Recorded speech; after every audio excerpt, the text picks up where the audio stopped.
I stood in the kitchen doorway. The rent notice crumpled in my sweaty hands. When Dad slammed his beer bottle onto the table, the plates rattled like they wanted to escape.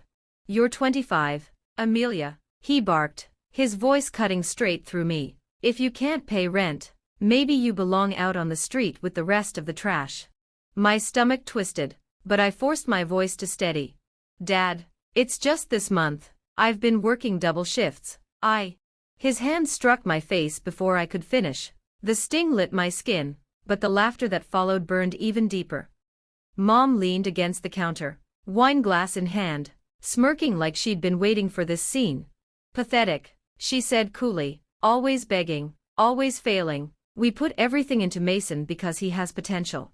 Mason, their golden child, the dropout, the failed entrepreneur, the one who somehow still cruised around in a brand new BMW thanks to endless handouts. He leaned back in his chair now, arms crossed, grinning like a king watching a beggar grovel. "Maybe if you quit chasing dumb dreams," he sneered, "you'd have something to show for your life. But no, you're 25 and still slinging coffee at a diner. That's on you."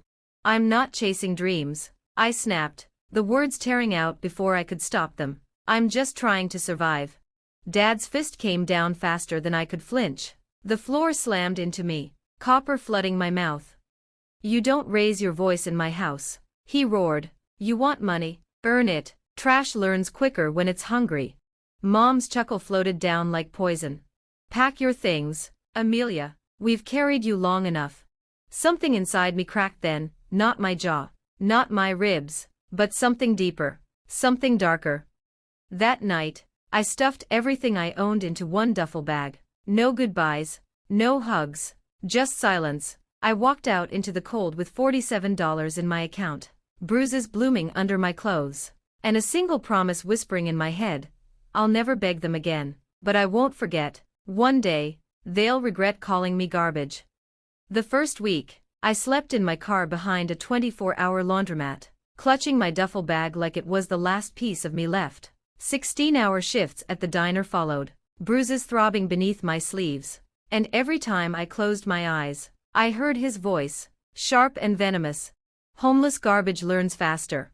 And in a twisted way, Dad had been right. I learned fast. I learned which tables tipped heavy, which night managers would slip me an extra shift, and how to stretch a single packet of noodles into 2 days of meals. But I also learned something far more valuable: my family's empire was built on lies. It started by accident. One night, while topping off coffee at the diner, I caught 2 men in tailored suits talking low at the corner booth. "Charles Darnell's son, Mason," one of them said, swirling his whiskey. "$500,000 gone on that crypto scam. If investors catch wind, the Darnells are finished." The coffee pot nearly slipped from my hand. Charles Darnell, my father. I slipped back into the kitchen, heart hammering, replaying every word. Mason hadn't just blown money, he'd blown their money. Investor money. And no one knew. For the first time in weeks, something hot and electric sparked in my chest. That night became the first of many. After shifts, I sat in my car outside the diner, stealing Wi-Fi, combing through court records, tax filings, business journals buried under headlines no one bothered to read. And piece by piece, the truth surfaced. Mason wasn't just reckless, he was embezzling: fake invoices, shell companies, offshore transfers. Dad signed the papers. Mom smiled through charity galas that were nothing but laundering fronts. Even their pristine mansion was smoke and mirrors, mortgaged to the hilt. They called me worthless, trash, a failure with nothing to her name, but they were the ones drowning in fraud and rot.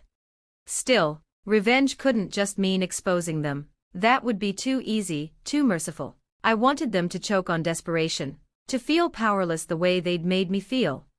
So I waited. I played the role they wrote for me: the failure, the disappointment, the girl clawing her way through life. No social media, no triumphs, just silence. Let them believe I was invisible while their empire glittered above me. Meanwhile, I was studying free online courses in bookkeeping, forensic accounting, financial crime, quiet conversations with regulars at the diner who worked at investment firms. I soaked up knowledge like oxygen. By the 4th month, I had enough evidence to torch their entire kingdom. But I didn't strike. Not yet, because fate handed me something better. One night, she walked into the diner. Mid-30s, black dress, eyes sharp as a blade. She ordered her coffee black and barely touched it. And I knew, somehow, she wasn't just another customer. When I asked if she was okay, she laughed, low, bitter, hollow. You ever meet a man who ruins your entire life while smiling the whole time? I almost laughed too. You're looking at someone who grew up with one. That's how I met Evelyn Monroe, a woman my father had publicly humiliated years ago, stripping her of both money and reputation when one of his ventures collapsed. She told me everything, how Dad mocked her at a board meeting, how Mason sneered that she was dead weight, how Mom whispered she should stick to charity galas instead of playing with the real investors. She despised them, and unlike me, Evelyn had influence. Help me take them down, I told her one night after my shift, sliding the forged invoices across the table. I know their secrets. You know how to make people listen. She smiled for the first time, sharp and dangerous. Oh, sweetheart, I don't want to take them down. I want to make them destroy each other. And just like that, the plan changed. We wouldn't expose them. We'd turn them against themselves. Quietly, we'd plant just enough doubt, feed just enough poison, to make them implode. Mason accusing Dad of betrayal, Dad blaming Mom for scandals, Mom lashing out at Mason for dragging her image through the mud.